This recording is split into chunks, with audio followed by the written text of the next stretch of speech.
La France et l'Algérie sont engagées dans un bras de fer diplomatique. L'Algérie refuse de reprendre ses citoyens même lorsqu'ils sont expulsés de France. Cela a déclenché une véritable tempête en France. Les Français sont indignés. Ils perçoivent cela comme un affront direct à la souveraineté nationale. Le point de rupture a été atteint avec des cas très médiatisés comme celui de Douallement. Cet influenceur sur les réseaux sociaux, né en Algérie mais résidant en France, a reçu l'ordre de quitter le territoire. Le refus de l'Algérie de le réadmettre a provoqué une onde de choc en France. C'est devenu le symbole d'une crise plus large. Ce n'est pas un incident isolé.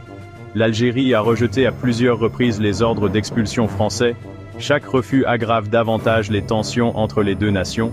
La situation est volatile et ne montre aucun signe d'apaisement.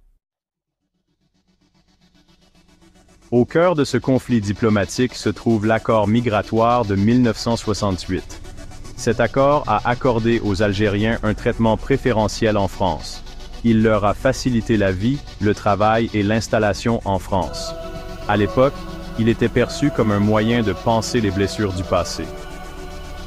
L'accord a été signé au lendemain de la sanglante guerre d'indépendance de l'Algérie. Aujourd'hui, nombreux sont ceux en France qui considèrent cet accord comme une relique d'une époque révolue. Ils soutiennent qu'il n'est plus pertinent au XXIe siècle. Ils estiment qu'il donne un avantage injuste à l'Algérie et porte atteinte à la souveraineté française. L'extrême droite, en particulier, s'est emparée de cette question. Elle a fait de l'accord de 1968 un point central de ses attaques contre l'immigration. Elle exige son annulation immédiate.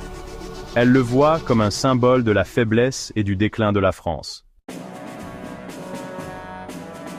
Les Français en ont assez. Ils exigent des mesures. Des sondages récents montrent un soutien massif à une ligne dure envers l'Algérie. Un pourcentage impressionnant de 81% du public français souhaite des sanctions économiques contre l'Algérie.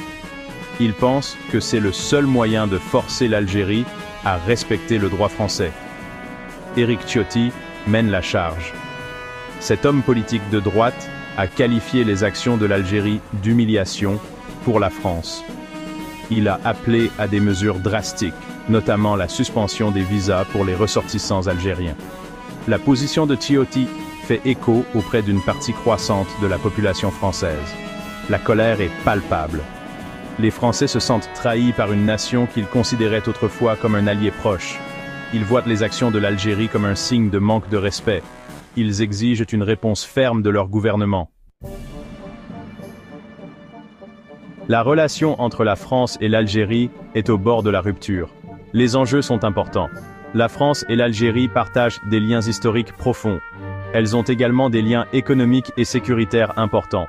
Une rupture complète aurait des conséquences considérables. L'Algérie, de son côté, reste inflexible. Le président Abdelmadjid Tebboune a mis en garde la France contre toute tentative de réviser unilatéralement l'accord de 1968. Il le considère comme une pierre angulaire de la relation bilatérale. Il a accusé la France d'essayer de détourner l'attention de ses propres problèmes internes. La situation est complexe. Il n'y a pas de solution facile. La méfiance et le ressentiment sont profonds des deux côtés. Le dialogue et la diplomatie sont nécessaires pour éviter une rupture complète des relations. L'avenir des relations franco-algériennes est en jeu. Merci de bien vouloir activer la cloche et de cliquer sur j'aime.